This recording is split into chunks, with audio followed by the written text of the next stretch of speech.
అనకాపల్లిలో శుభప్రదం shopping mall సినీ నటులు మానస వారణాసి మరియు శ్రీదేవి చేతుల మీదుగా గ్రాండ్ ఓపెనింగ్.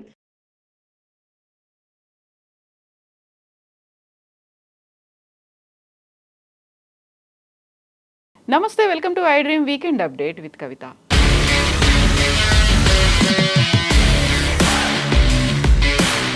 ఇరాన్ మీద అమెరికా, ఇజ్రాయెల్ చేస్తున్నటువంటి దాడి 5వ వారం కంప్లీట్ అయిపోయి 6th వీక్లోకి ఎంటర్ అయిపోయింది. ప్రపంచవ్యాప్తంగా హార్మూజ్ జలసంధి మూసివేత తర్వాత బోల్డంత ప్రభావం పడింది అనుకుంటే సైలెంట్గా కొన్ని దేశాలకి ఈ యుద్ధం లాభకరంగా మారింది అనేటువంటి మాటలు కూడా వినిపిస్తున్నాయి. అందులోనూ ప్రధానంగా డాలర్ బలపడింది, అమెరికాకి చాలా లాభం చేకూరింది అనేటువంటి మాట.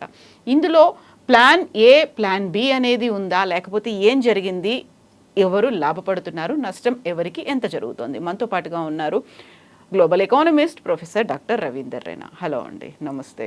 నమస్తే అండి కవిత. సో 5 వీక్స్ కంప్లీట్ అయిపోయాయి, 6th వీక్లోకి ఎంటర్ అయిపోయారు అనుకున్నప్పుడు ఇరాన్ ఇంత స్ట్రాంగ్గా ఉంటుంది అని ఎక్స్పెక్ట్ చేయలేదు, యుద్ధం తొందరగానే ముగిసిపోతుంది అని అనుకున్నారు. బట్ అది జరగట్లేదు, బూమరాంగ్ అవుతుంది అనే మాట వినిపించినప్పుడు కూడా అమెరికాకి సైలెంట్గా లాభం జరుగుతోంది అనే మాట కూడా వినిపిస్తోంది కదా. అమెరికాకి ఏ రకంగా లాభం జరుగుతోంది అసలు? చూడండి, అమెరికా అనేది ప్రపంచంలో అతిపెద్ద ఆర్థిక వ్యవస్థ అని మనం చాలాసార్లు మాట్లాడుకున్నాం. అతిపెద్ద ఆర్థిక వ్యవస్థ ఉన్నప్పుడు పెద్ద మొత్తంలో ఒక ఏనుగు ఉందనుకోండి, ఏనుగు ఒక చీమ కుట్టినట్టుగా కానీ, లేకపోతే ఎలుక కుట్టినా కానీ, ఇంకేదన్నా కుట్టినా కానీ, ఏదైనా మనం గట్టి కొట్టినా కూడా పెద్ద మొత్తంలో నష్టం జరగడానికి ఆస్కారం తక్కువ ఉంటుంది. అంటే వాళ్ళకి మల్టిపుల్ యాంగిల్స్లో సోర్సెస్ ఆఫ్ ఇన్కమ్ కావచ్చు, డామినెన్స్ కావచ్చు, ఈ డిఫెన్స్ ఎక్విప్మెంట్ను అమ్ముకోవడం కావచ్చు.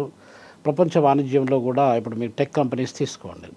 టెక్ కంపెనీస్లో ఇప్పుడు మనకు యాపిల్ కావచ్చు, ఎన్విడియా కావచ్చు, గూగుల్ కావచ్చు, ఇట్లాంటి మన బేటా కావచ్చు, ఫేస్బుక్, ఇట్లాంటి మేజర్ టెక్ కంపెనీస్ ప్రపంచంలో ఒక 10 టెక్ కంపెనీ తీసుకుంటే అసలు మొత్తం tech companies dominant tech company తీసుకుంటేనే దాదాపు ఒక $20 trillion worth of money America make చేస్తుంది ఆ కంపెనీస్ ద్వారానే.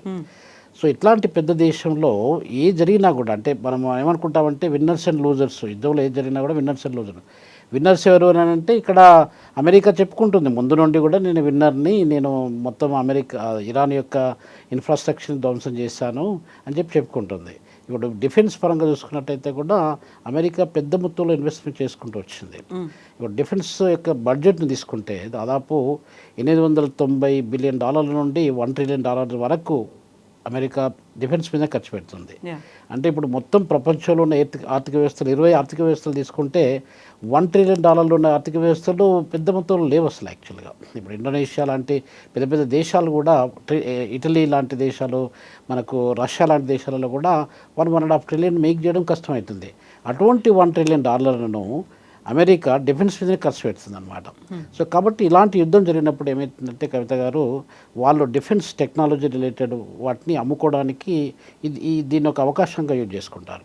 మనకి ఇంకా ఈ మధ్య కాలంలో మీకు డాలర్ను చూసుకున్నట్టయితే డాలర్ యొక్క అది వీక్ అయిపోయింది, డాలర్ ఆల్ టైమ్ లో అయిపోయింది అని చెప్పి మనం పేపర్లో చూసుకున్నాం.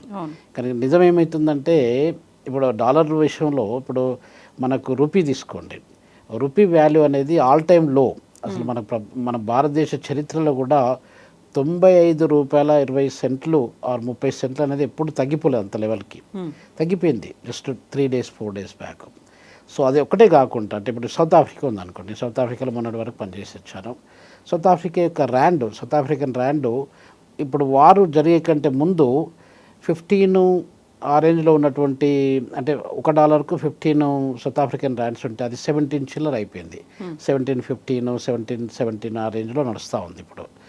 అది అలానే రష్యా తీసుకోండి, ఇప్పుడు నేను రష్యాకి ఒక 3-4 monthsకి వెళ్ళినప్పుడు అప్పుడు 76 రూబుల్స్ ఉంటుండేది $1కి, ఇప్పుడు 80-82 పైన వచ్చిందనమాట. ఇలా ప్రపంచంలో ఉన్నటువంటి ఏ కరెన్సీ వాల్యూ తీసుకున్నా కూడా మీకు ఆ ఫ్లక్చుయేషన్ కనిపిస్తూ ఉంది. ఆ పాయింట్ ఏంటంటే డాలర్ యొక్క వాల్యూ స్ట్రెంత్ అవుతున్నదని మనం కళ్ళు మూసుకొని చెప్పుకోవచ్చు. అది అమెరికాకే లాభం అవుతుంది. అమెరికాకి వాళ్ళ వాల్యూ ఇంక్రీజ్ అవుతుందంటే వాళ్ళకు ఇంకా లాభం అవుతుంది. ఎందుకంటే అమెరికన్స్ ఒకవేళ మన ఇండియన్ వస్తువులు కొనుక్కోవాలనుకుంటే అక్కడ చీప్ అయిపోతుంది వాళ్ళకి. సో ఇలాంటి లాభాలు, అంటే డైరెక్ట్ లాభాలు, ఇండైరెక్ట్ లాభాలను చూసుకున్నట్టయితే ఒక రకంగా అమెరికాకు ఏదో రకంగా లాభం జరుగుతుందని చెప్పుకోవచ్చు. అమెరికా మీకు మొత్తంలో ఇప్పుడు కొన్ని బిలియన్స్ ఆఫ్ డాలర్స్, ఇప్పుడు మనం ఎకనామిక్ పరంగా చూసుకున్నట్టయితే కవిత గారు, యుద్ధం స్టార్ట్ అయ్యి మీరు అన్నట్టుగా ఇప్పుడు 6th వీక్లోకి మనం ఎంటర్ అయినాం.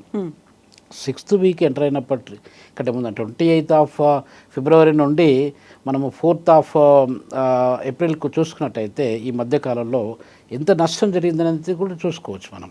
నష్టంలో కూడా పెద్ద మొత్తంలో అమెరికాకి నష్టం జరిగింది. ఆ నష్టాన్ని వాళ్ళు రికవర్ చేసుకోవడానికి ఈ యొక్క డిఫరెంట్ స్ట్రాటజీస్ని వాళ్ళు అప్లై చేసుకుంటూ వస్తున్నారు అనమాట. సో దానిలో భాగంగానే ఇప్పుడు డాలర్ స్ట్రెంథనైజేషన్ కావచ్చు, లేకపోతే వాళ్ళ యొక్క డిఫెన్స్ ఎక్విప్మెంట్ను సేల్ చేసుకోవడం కావచ్చు, ఇలాంటివన్నీ జరుపుకుంటూ వస్తున్నాయి. ఇప్పుడు మనకు ఇంకొకటి ఏంటంటే అమెరికా అలైడ్ కంట్రీస్ చాలా ఉన్నాయి ప్రపంచంలో. దానిలో జపాన్ కావచ్చు, లేకపోతే ఇటలీ కావచ్చు, కువైట్ కావచ్చు, సౌదీ అరేబియా కావచ్చు, ఇట్లాంటి గల్ఫ్ కోఆపరేషన్ కౌన్సిల్ కంట్రీస్ కావచ్చు. ఈ కంట్రీస్ కూడా అమెరికా మీద డిపెండ్ అయి ఉన్నాయి. అమెరికా మీద డిపెండ్ అయినప్పుడు వాటి ఇప్పుడు కువైట్ ఉందనుకోండి, నిన్న ఈరోజు అక్కడ వాళ్ళ డీసాలినేషన్ ప్లాంట్ను పేల్చేస్తారు వీళ్ళు ఇరానియన్స్. అలా పేల్చేసినప్పుడు దాదాపు 90% ఆఫ్ ద పీపుల్ కువైట్లో వాటర్ తాగడానికి వాళ్ళ పరిస్థితి ఏంటి ఇప్పుడు? సో ఇట్లాంటివన్నీ అంటే కువైట్ కూడా మళ్ళీ దాన్ని ప్రొటెక్ట్ చేసుకోవాలంటే వాళ్ళకు డిఫెన్స్ టెక్నాలజీస్ కానీ ఆర్మ్స్ అమ్యునిషన్స్ ఎక్విప్మెంట్స్ ఇవన్నీ ఎక్కడ నుండి వస్తాయి?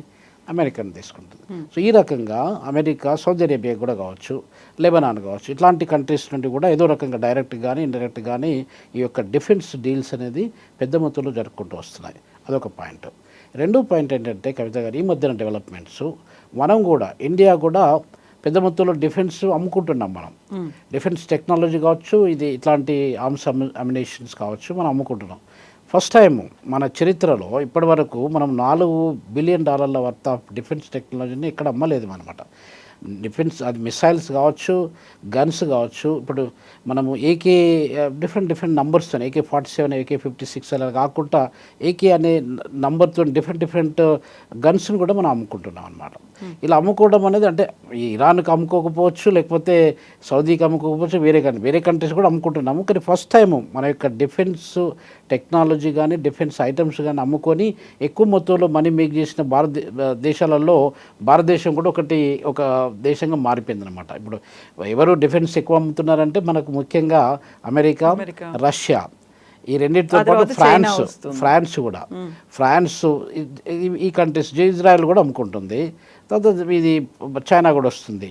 సో ఇట్లాంటి కంట్రీస్లలో ఒక 5-6 దేశాలు ఉంటే డిఫెన్స్ ఎక్కువ మొత్తంలో అమ్మే దేశాలలో మనం కూడా వి జాయిన్డ్ దట్ గ్రూప్ అనమాట. సో అదొకటి మనం గమనించాల్సిన విషయం. ఇప్పుడు మొత్తం మీద మీరు చెప్పినట్టుగా కవిత గారు, ప్రపంచ ఆర్థిక వ్యవస్థలో పెద్ద మొత్తంలో లాస్ జరుపుకుంటూ వస్తుంది. మనము దాని గురించి ఇంకా ఎక్కువ డీటెయిల్గా మాట్లాడదాం ఆ విషయం గురించి. ఇప్పుడు మీరు అడిగిన క్వశ్చన్కి అమెరికా లాభపడిందా లేదా అని అంటే, యుద్ధం అనేది ఎప్పుడైనా కూడా లాభము నష్టము రెండు ఉంటాయి. అంతేగాని వాళ్ళు ఒకవేళ మాకు లాభమే జరిగింది మేము నష్టపోలేదని చెప్పారంటే ఇంకా వాళ్ళ యొక్క ప్రాబబ్లీ ఫూలిష్నెస్ని ఇండికేట్ చేస్తుంది అనమాట. సో గెలుపు ఓటమి మాత్రమే కాదు, ఎన్ని రకాలుగా లాభపడింది, ఎన్ని రకాలుగా నష్టపోయింది అనుకున్నప్పుడు ప్రపంచ దేశాలన్నిటి మీద ఇంపాక్ట్ అయితే కనిపిస్తోంది. స్ట్రెయిట్ ఆఫ్ హార్మూజ్ని మూసేసిన తర్వాత అనుకుంటే అమెరికాకి మాత్రం విపరీతమైనటువంటి లాభాలు వస్తున్నాయి కనిపిస్తోంది. అక్కడ ఇరాన్ అటాక్ చేస్తోంది, F-35లు, F-36లు, F-16లు, F-15లు కూలిపోతున్నాయని చెప్పినప్పటికి కూడా డిఫెన్స్ సిస్టంలో కూడా అమెరికానే లాభపడుతోంది అనే మాట నిజమేనా? చూడండి, ఇప్పుడు ఎలా ఉంటుందంటే కవిత గారు, వాళ్ళు కొంచెం పవర్ఫుల్ మన ఫైటర్ జెట్స్ కావచ్చు, ఎయిర్ క్రాఫ్ట్స్ కావచ్చు, అట్లాంటి వాటి మీద $4 మిలియన్ నుండి $2 బిలియన్ మధ్యన ఒక్కొక్క దానికి ఖర్చు పెడుతున్నారు. ఇది అమెరికన్స్ కొన్ని పవర్ఫుల్ అవి చూసుకుంటే $2 బిలియన్ ఒక్కదానికి ఖర్చు పెడుతున్నారు. అటువంటిది ఇప్పుడు వీళ్ళు అంటే అవి యూజ్ చేసినప్పుడు మీరు చెప్పినట్టుగా డిఫరెంట్ నంబర్స్తోని F-35 కూడా ఒకటి పవర్ఫుల్ ఎయిర్ క్రాఫ్ట్ అని చెప్పి మనం చెప్పుకోవచ్చు దాన్ని. అట్లాంటి వాటిని వీళ్ళు కూల్ చేశారు. ఎవరు? ఇరానియన్స్ కూల్ చేశారు. కూల్ చేసినప్పుడు ఏమవుతుందంటే వీళ్ళు ఎంత పెద్ద మొత్తంలో ఖర్చు పెడుతున్నది కూడా మనం గమనించాల్సిన అవసరం ఉంది. వీళ్ళ యొక్క ప్లాస్టిక్ డ్రోన్స్ ఏదైతే ఉన్నాయో ఆ ప్లాస్టిక్ డ్రోన్స్ యూజ్ చేసి, ప్లాస్టిక్ డ్రోన్ యొక్క కాస్ట్ యావరేజ్గా మనకు అరౌండ్ $30,000 to $40,000 ఖర్చు అవుతుంది. అటువంటిది $4 మిలియన్ ఎక్కడ, $2 బిలియన్ ఎక్కడ, $30,000 నుండి $40,000 ఎక్కడ అనేది మనం కంపేర్ చేసుకోవాల్సిన అవసరం ఉంది. సో ఇట్లా పెద్ద మొత్తంలో ఇప్పుడు సపోజ్ ఇజ్రాయెల్ కానివ్వండి లేకపోతే అమెరికా కానివ్వండి, వాళ్ళు చెప్పే విషయం ఏంటంటే మేము ఇరాన్లో దాదాపు 70-75% ఉన్నటువంటి డిఫెన్స్ ఇన్ఫ్రాస్ట్రక్చరు అంతా కూడా మేము ధ్వంసం చేశాము. ఇక వాళ్ళకి ఏం ఆశ లేదు, ఇంక ఎలాంటి హోప్ లేదు. కాబట్టి వాళ్ళు యుద్ధం వాళ్ళే కాలబేరానికి వస్తారు, వాళ్ళు ఆపేస్తారని చెప్పి వీళ్ళు గర్వంగా వెయిట్ చేస్తున్నారు. వాళ్ళ యొక్క పరిస్థితి వీళ్ళకి తెలియదు. ఇప్పుడు ఇరాన్లో ఏం జరుగుతుంది. ఇప్పుడు ఇంకొక మాట ఏం చెప్పారంటే మన ట్రంప్ గారు, మిమ్మల్ని స్టోన్ ఏజ్కు అంటే రాతి యుగం వరకు మేము తీసుకొస్తాము. అంటే దాదాపు కొన్ని వేల సంవత్సరాల కిందట మీ పరిస్థితి ఎలా ఉన్నదో ఇప్పుడు అదే పరిస్థితికి మీకు తీసుకొచ్చి వదిలేస్తాం మిమ్మల్ని అని చెప్పి చెప్తున్నారు అనమాట. స్టోన్ ఏజ్ అనేది అంటే ఇప్పుడు మీకు చారిత్రకంగా చూసుకుంటే ఇప్పుడు ప్రెసిడెంట్ మసూద్ కూడా, ఇరానియన్ ప్రెసిడెంట్ మసూద్ ఏం చెప్తున్నాడంటే మాకు 7,000 సంవత్సరాల చరిత్ర మాకుంది. కల్చర్గా కానివ్వండి, ఇప్పుడు మనకు సట్లేజ్, యూప్రటీస్ ఇట్లాంటి సివిలైజేషన్స్ కూడా, బాబిలోనియా, ఇవన్నీ కూడా పర్షియన్ సివిలైజేషన్లో చాలా పెద్ద మొత్తంలో డెవలప్మెంట్ జరుపుకుంటొచ్చు ఆ రీజియన్లో. సో దాంట్లో ఇరాన్ కూడా ఒక మేజర్ డామినెంట్ రోలు హిస్టారికల్గా ప్లే చేసుకుంటూ వచ్చింది.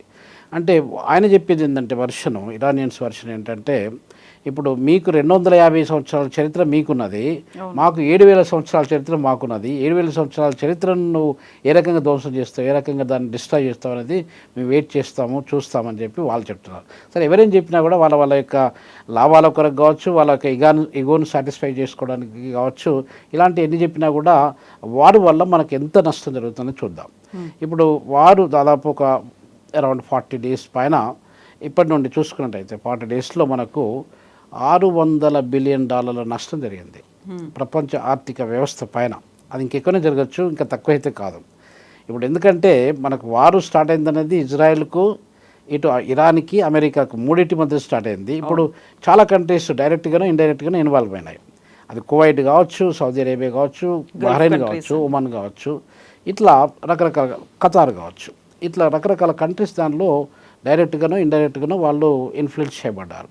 ఇలా చేయబడడం వల్ల మనకు దాదాపుగా $600 బిలియన్ నష్టం జరిగింది. ఇది ఇలానే కంటిన్యూ అయితే కొన్ని ట్రిలియన్స్ వరకు వెళ్ళిపోతుంది. అదొక పాయింట్. రెండో పాయింట్ ఏంటంటే ఇప్పుడు మనము స్టాక్ మార్కెట్లో చూసుకున్నట్టయితే దాదాపు 51 లక్షల కోట్లు నష్టం జరిగింది. అంటే ఎంత పెద్ద నష్టం జరిగింది చూడండి. భారతదేశం లాంటి దేశానికి 1000 నుండి 2000 పాయింట్లు ఒక రోజులో పడిపోయినాయి అసలు యాక్చువల్గా మనం స్టాక్ మార్కెట్ చూసుకున్నట్టయితే. అంటే ఇప్పుడు మనము వార్ స్టార్ట్ అయినప్పటి నుండి పెద్ద మొత్తంలో మన యొక్క ఇండెక్స్ చూసుకున్నట్టయితే 9,300 పాయింట్లు పడిపోయాయి. మనకు ముఖేష్ అంబానీ లాంటి వాళ్ళకు కూడా కొన్ని లక్షల కోట్ల రూపాయల నష్టం జరిగింది. బిలియన్స్ ఆఫ్ డాలర్స్ అనేది వైప్ అవుట్ అయిపోయింది. ఇలా వైప్ అవుట్ అయినప్పుడు పెద్ద మొత్తంలో లాసెస్ అనేది కంపెనీస్కి జరగచ్చు, ఇండివిజువల్కి జరగచ్చు, కంట్రీస్ కూడా జరగచ్చు. ఇలా జరుపుకుంటూ వస్తుంది. ఇప్పుడు ఇరాన్ లాంటి దేశంలో కూడా మన నష్టాన్ని కొంచెం ఓవరాల్గా చూసుకుంటైతే వాళ్ళ దగ్గర బ్రిడ్జ్ కూడా ఈరోజు మనం పొద్దున వార్తల్లో కూడా చూస్తాం. బ్రిడ్జ్ను కూడా వాళ్ళు పెద్ద మొత్తంలో one of the longest bridge, it serves lot of people అనమాట. అట్లాంటి బ్రిడ్జ్ని మేము పేల్ చేసాము అని చెప్పి అమెరికా చెప్పుకుంటుంది.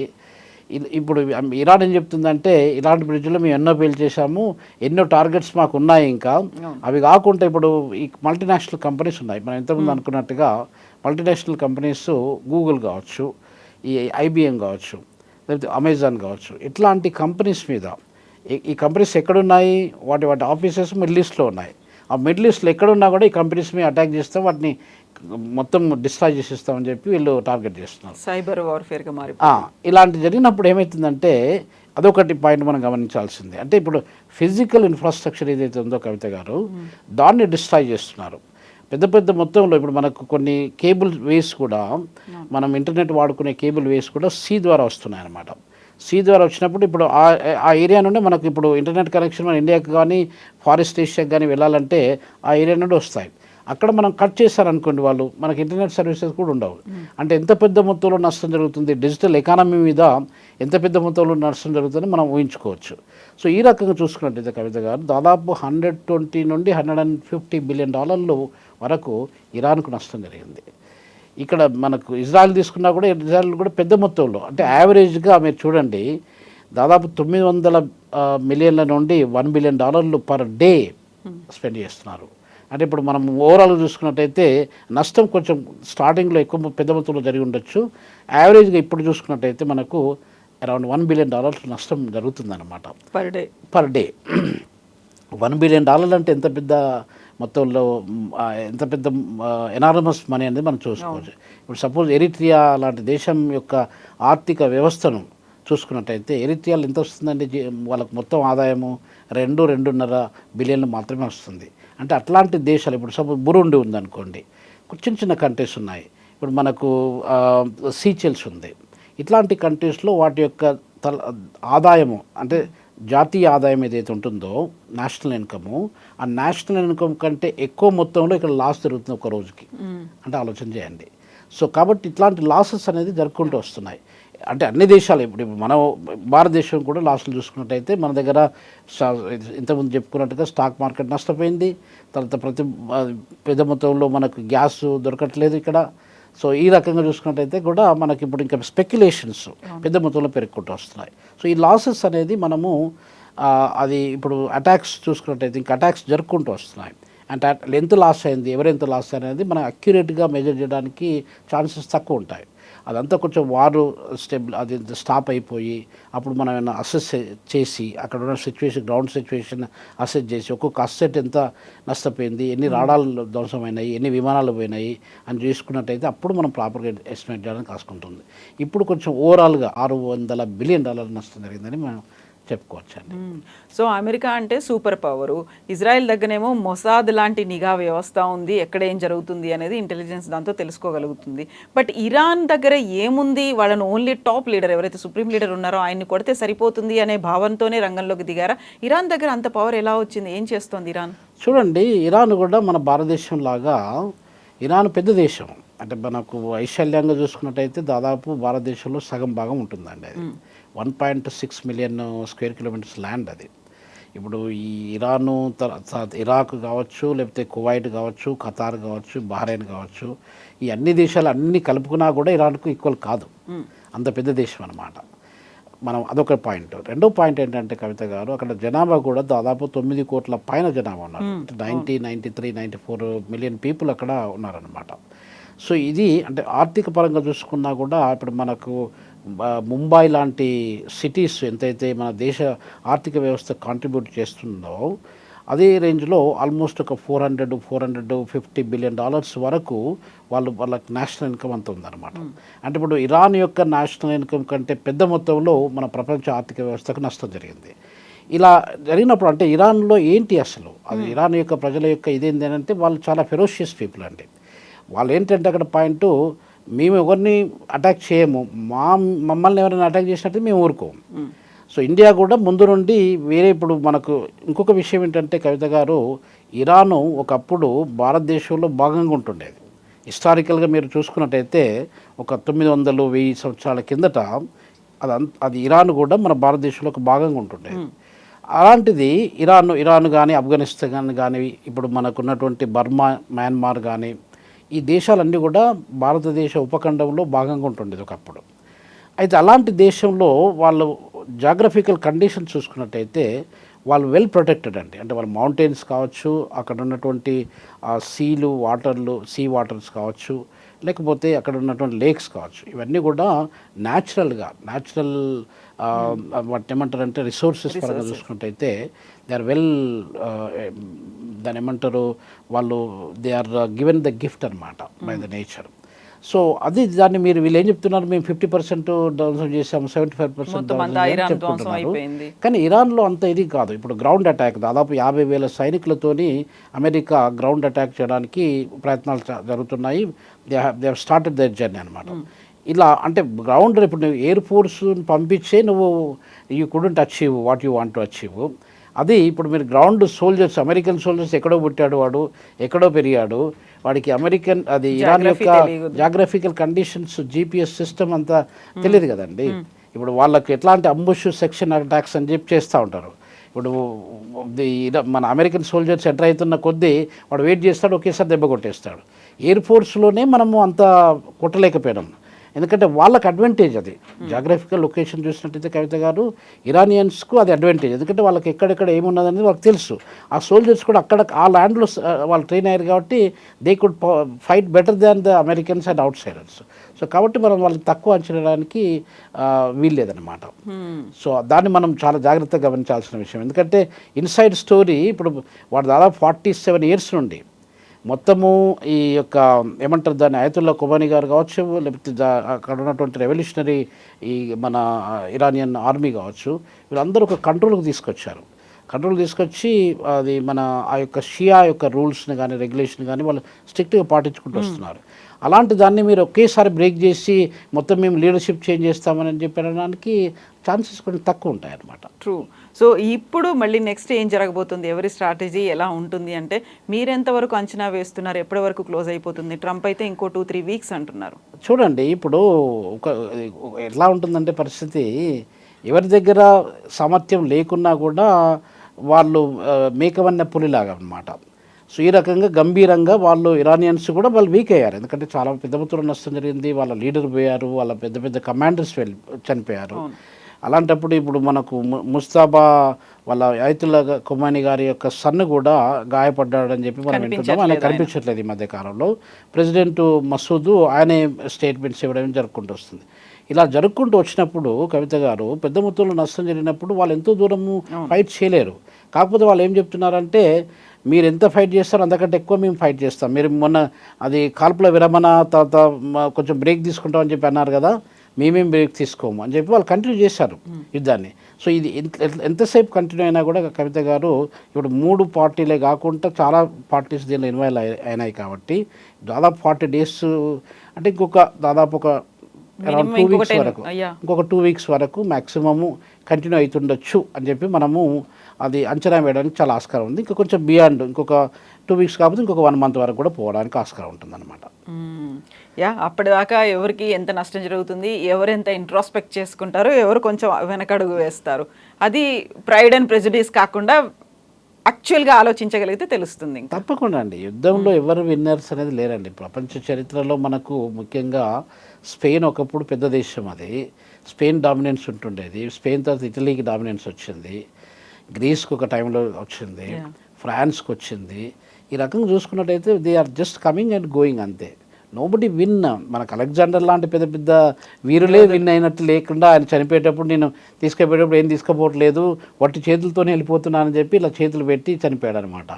అంటే దాని అర్థం ఏంటంటే వెదర్ అమెరికన్ డొనాల్డ్ ట్రంప్ కావచ్చు, లేకపోతే ఇక్కడ ఉన్నటువంటి మసూద్ ఇరాన్ ప్రెసిడెంట్ కావచ్చు, మన దగ్గర ఉన్నటువంటి ఆయన బెంజమిన్ నెతన్యాహు కావచ్చు, ఎవరేం చేసినా కూడా కామన్ ప్రజలు చనిపోతున్నారు. లక్షలాది మంది ప్రజలు డిస్ప్లేస్ అయిపోయారు. వాళ్ళందరూ శరణార్థుల్లాగా అక్కడిక్కడ తట్టబుట్ట చదువుకొని తలదాచుకోవడానికి వెళ్ళిపోతున్నారు. కొన్ని వేలాది మంది. ఇప్పుడు మీకు ఒక వీడియో నేను ఒక 1-2 days బ్యాక్ చూశాను. ఒక ఇరానియన్ అతను ఏం చెప్తున్నాడంటే ఆయన వర్షన్ ఏంటంటే దాదాపు 40 నుండి 50 వేల మంది ఇరానియన్స్ చంపబడ్డారంట జస్ట్ వార్ స్టార్ట్ అయినాక. అంటే ఇరానియన్స్ని చంపడానికి ఇప్పుడు మనకు లెబనాన్ నుండో లేకపోతే ఇప్పుడు యమన్ నుండో ఆ యొక్క టెర్రరిస్ట్ ఆర్గనైజేషన్స్ వెళ్ళి ఇరానియన్స్ మీద అటాక్ చేస్తున్నారంటే ఆలోచించండి. ఇప్పుడు అమెరికన్ సోల్జర్స్ లేకపోతే ఇజ్రాయెల్ సోల్జర్స్ వేరే వాళ్ళు అటాక్ చేసే కంటే ఎక్కువగా ఇరానియన్స్ మీద వేరే దేశం ప్రాక్సీ గ్రూప్స్ వచ్చి అటాక్ చేస్తున్నారంటే అది పరిస్థితి చాలా దారుణంగా ఉంది. అమాయక ప్రజలు చాలామంది వాళ్ళ యొక్క లెక్క ప్రకారంగా 3,000 మంది ప్రజలు చనిపోయారని చెప్తున్నారు. 3,000 కావచ్చు కదా, 40,000 నుండి 50,000 మంది చనిపోయారంటే ఎంత పెద్ద మొత్తంలో ప్రాణ నష్టం జరిగిందో ఆలోచించండి. ఎవరికి ట్రంప్కి ఏం కాలేదు, ఇప్పుడు ఈ నెతన్యాహుకి ఏం కాలేదు, ఆయన మసూద్కి ఏం కాలేదు. సో అంటే లీడర్స్ దే ఆర్ ఓకే, కాకపోతే కామన్ మ్యాన్ ఈజ్ సఫరింగ్ కదా. సో కాబట్టి దీన్ని ఈ యొక్క యునైటెడ్ నేషన్స్ అది యాక్చువల్గా మన చార్టర్ ప్రకారం చూసినట్టయితే కవిత గారు ఇప్పుడు ఈ యుద్ధం అనేది చేయకూడదు అసలు వాస్తవంగా చెప్పాలి. ఎందుకంటే సార్వభౌమాధికారంను మనం రెస్పెక్ట్ చేయాలి. అది చిన్న దేశం కావచ్చు, పెద్ద దేశం కావచ్చు. ఇప్పుడు మనకు అమెరికాలో కూడా లాస్ ఏం చెప్తున్నాయంటే ఇప్పుడు డొనాల్డ్ ట్రంప్ను వార్ క్రైమ్స్ అదంతా నువ్వు ఇష్టం వచ్చినట్టుగా నువ్వు అటాక్ చేస్తున్నావు, ఇష్టం వచ్చినట్టుగా చేస్తున్నావు కాబట్టి వార్ క్రైమ్స్ ట్రిబ్యునల్స్ అని ఉంటాయి. ఆ వార్ క్రైమ్స్ ట్రిబ్యునల్ ప్రకారంగా తీసుకుంటే ఆ రూల్స్ రెగ్యులేషన్ తీసుకున్నట్టయితే ఈ డొనాల్డ్ ట్రంప్ను కూడా అక్కడ తీసుకొచ్చి ప్రాసిక్యూట్ చేయడానికి ఆస్కారం ఉంటుంది. సో ఇట్లాంటి సమస్యలు చాలా రావడానికి ఆస్కారం ఉంటుంది అన్నమాట. Yes thank you so much Ravinder గారు. విల్ సీ నెక్స్ట్ వీక్ కల్లా ఏమవుతుంది అనేది. థ్యాంక్ యూ, తప్పకుండా అండి. నమస్తే, thank you. Thank you. And for more videos, Please subscribe to iDream. Please subscribe to iDream. Please subscribe iDream. And please subscribe to iDream. For more videos, subscribe to iDream. please like, share and subscribe to the channel. Congratulations, iDream. subscribe to iDream. Subscribe to iDream. So subscribe to iDream Media. iDream ki iDream team అందరికి huge congratulations. Please subscribe iDream Media. Please subscribe to iDream. Subscribe iDream. Please subscribe to iDream. iDream అంటే నా కళల ఛానల్ను subscribe చేసుకున్న నోరు తిరుగుతలేదు, మీరైతే గంట గుర్తు కొట్టండి. For more such videos, please subscribe to iDream. Subscribe to iDream. Please subscribe to iDream. Please subscribe iDream Media. Please do subscribe to iDream. Please subscribe to iDream Media. For best entertainment and information, please subscribe iDream. And don't forget to subscribe to iDream.